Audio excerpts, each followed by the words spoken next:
Journal entry number 6,652,012. There are some things in the world.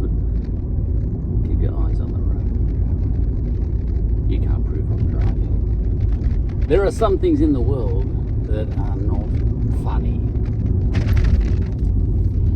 There is a whole class of people out there who I would call the not funny brigade, and I have infinite respect for those people because it's not funny. So why am I laughing? Because it's not funny. You know. Now, oh yes, example, Alex, son. He came home from school today, and this has got nothing to do with this episode, but there was a boy who tried to kiss a girl on the school camp. Alex has been on a school camp, and a boy tried to kiss a girl. They're in grade 6. That's not funny. That's not funny. That's wrong if she wasn't if this is something she didn't want. But he wasn't quite sure. It might have been the other way around, he said. That's not funny either, to even suggest such a thing. But he honestly wasn't quite sure. But anyway, that wasn't the funniest thing that he told me. That wasn't the unfunniest thing that he told me. He just remarked. He said, "Oh, Dad, did you know that there are first aid videos out there?" He's full of this sort of information because he's on the online stuff. You know? Did you know that there are first aid videos out there which YouTube interrupts with advertisements? I said, that's funny. And he obviously thought it was funny too. This is what makes us bad people. I have no respect for people like us. Because that's not funny. Someone's just dying and there's an ad for shoes or something. Yeah. The person's lying on the ground, doesn't exactly need shoes, needs first aid. That's not funny. You know. I was listening to an interview the other day at the press club or wherever it was. Paul Keating was being interviewed, and he was going off pissed and about what he perceived as us in the West, led by the US,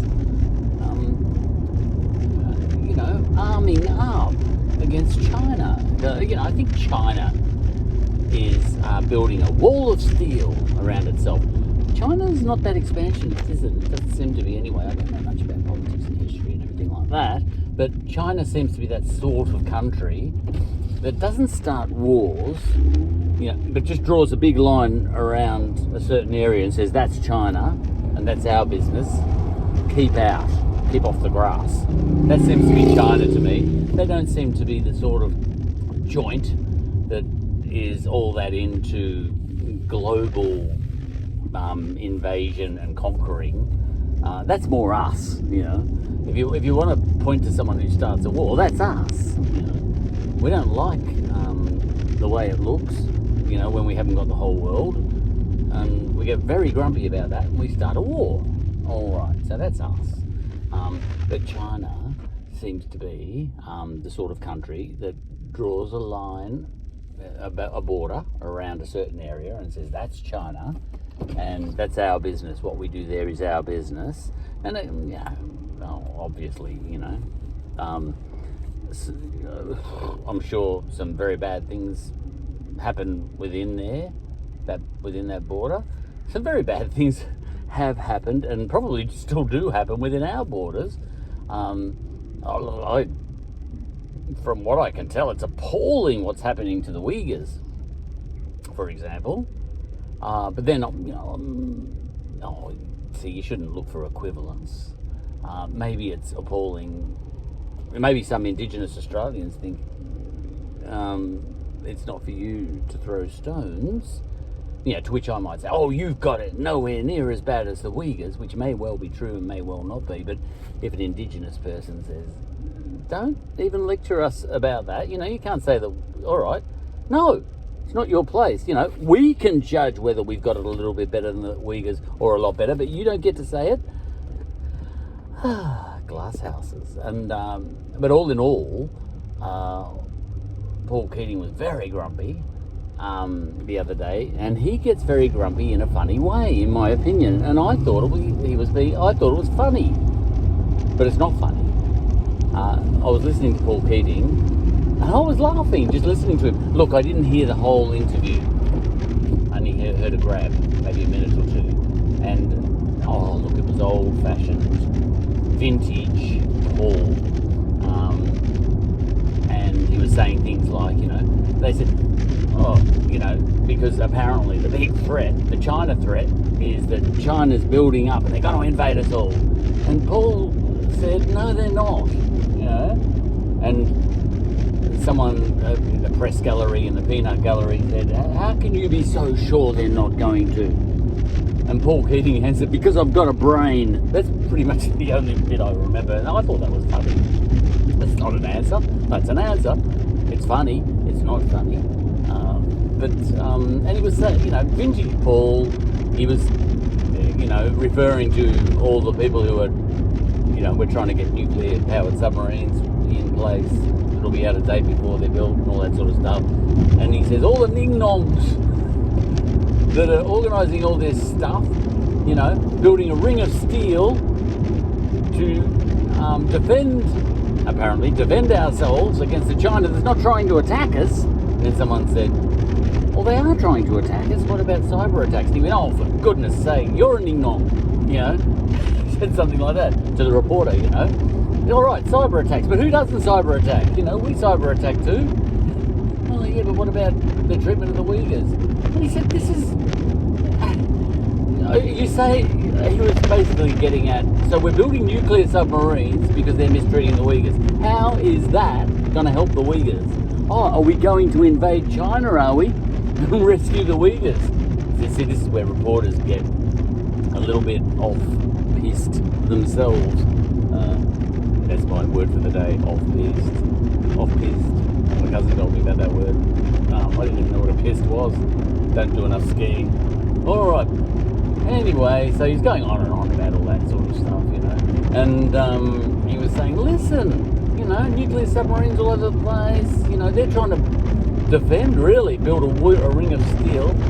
And then the other guy said, yes, but the reporter said, they are attacking us. They're attacking us with wine tariffs and also steel tariffs. And Paul said, just shut up. This is, yes, but that's the ordinary cut and thrust. And yes, it's not good and it's horrible and all that sort of stuff, but it ain't an invasion threat. Are you saying that you need nuclear submarines, to protect yourself from wine tariffs? That's just the cut and thrust of global commercial bloody World Trade Center type. Oh my God, he went on and on and on. And I must admit, I could see his point. But the overriding thing was, I thought he was being funny. Because he's got a funny way of being angry. Or people can be funny when they're angry. But then, here's where I was wrong, apparently.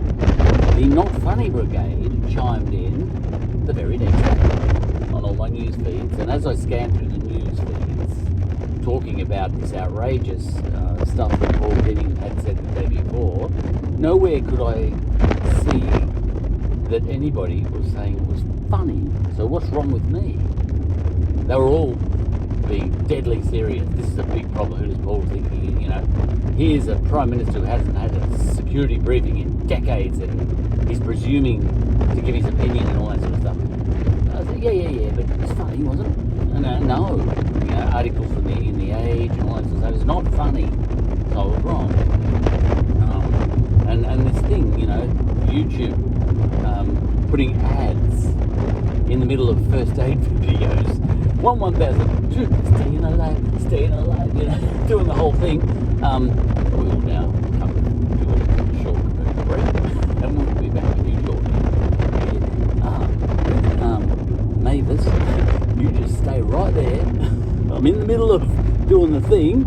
I was about to give you the big kiss thing, but I can't yet because I've got to listen to this ad. Hang on, I'll see if I can skip ad. Nah, it won't let me skip ad. Your video will continue after this break. And then they give you an advertisement for, you know, the latest shirt you should be wearing. And eventually, after 30 seconds, and give her a big kiss. You know, whatever they say in first date videos. Oh, all right. Uh-oh, Mavis! She's dead. I'm not kissing her, she's dead. Because you put an ad on. That's not funny.